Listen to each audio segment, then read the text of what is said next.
secara berurutan ya. Silakan Mas Bang. Terima kasih Mas Heru. Teman-teman, kalau ingin melihat hal-hal yang penting itu ikutilah di setengah jam yang lalu, selain di para saksi-saksi ahli yang tadi sudah diperiksa dan saksi fakta kami. Apa yang menarik di situ? Ada 3 hal. Kalau diperhatikan baik-baik, secara umum saya ingin mengatakan Mahkamah telah menghidupkan optimisme untuk memastikan bahwa demokrasi ini memang harus ditegakkan. Rantai kecurangan yang hadir menyerbu dan mempersoalkan kejujuran dan keadilan. Apa konfirmasinya? Coba perhatikan baik-baik. 1, belum pernah terjadi dalam sejarah Pilpres penyelenggara pemerintahan itu diundang, belum pernah terjadi. Ever in the history of the law enforcement in Indonesia, dalam konteks election of the president, dipanggil dan mahkamah memutuskan untuk memeriksa sendiri. Tadi poinnya di situ. Jadi nanti kami tidak akan bertanya, tidak bisa bertanya karena mahkamah yang akan. Itu sebabnya tadi mengatakan mahkamah telah menghidupkan harap. Itu bagian pertama. Bagian kedua coba cek.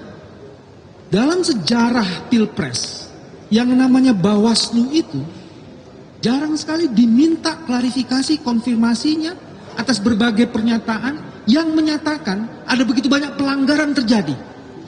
Belum pernah itu. Sekarang diminta.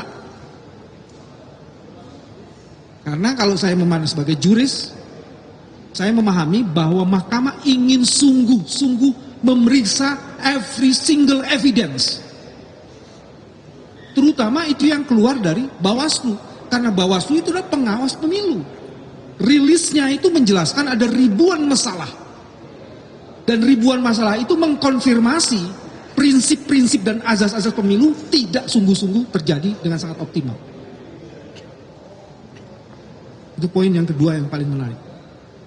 Poin yang ketiga yang juga sangat menarik, tadi teman-teman lihat, mengenai teknologi informasi pun oleh Hakim yang mulia Hakim Eni, Profesor Eni, itu juga mulai dipersoalkan. Selama ini yang namanya teknologi informasi KPU, itu seolah-olah KPU itu tidak pernah atau kebal terhadap audit forensik terhadap sistemnya dia. Makanya kemudian Profesor Eni dengan sangat cerdas mengatakan apa sih bedanya situng dan sirekap. Bedanya gede banget. Terus kesamaannya apa? Sama-sama bagian dari sistem kecurangan. Ini versi saya, bukan Profesor Eni. Jadi itu sebabnya Profesor Eni mencoba mengklarifikasi, mengkonfirmasi sistem itu. Dan ini juga lagi-lagi pada saat 2019 itu tidak pernah dianggap teknologi informasi itu. Teman-teman, kenapa yang mesti diomongin? Sirekap itu sebenarnya satu sistem yang dipakai untuk mengontrol rekapitulasi manual. Jadi dia penting banget itu. Coba lihat tadi teman-teman, hampir semua ketika mereka memeriksa itu sirekap yang dipakai dasarnya. Tapi begitu perhitungan dia pakai rekap manual. Pertanyaannya seperti tadi pagi saya kemukakan, apa jaminan kita bahwa hasil itu originalitasnya bisa dipertanggungjawabkan? Tidak ada jaminannya.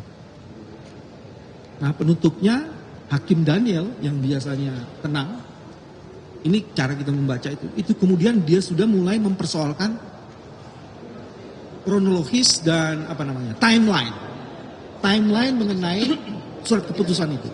Karena melalui ahli kami bisa membuktikan proses perjalanan penetapan calon Gibran itu melanggar undang-undang. Sempurnalah kecurangan itu.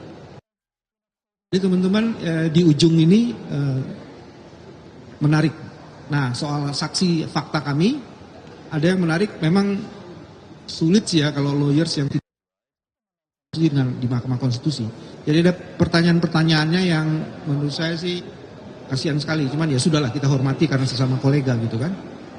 Terus ada juga yang penting untuk dikemukakan dari seluruh proses pemeriksaan hari ini, kami meyakini harapan itu makin terbuka dan kita ada di jalan terang dari sebuah lorong yang gelap. Mahkamah tengah menghidupkan optimisme dan optimisme itulah yang akan menjemput harapan. Selamat datang kemenangan.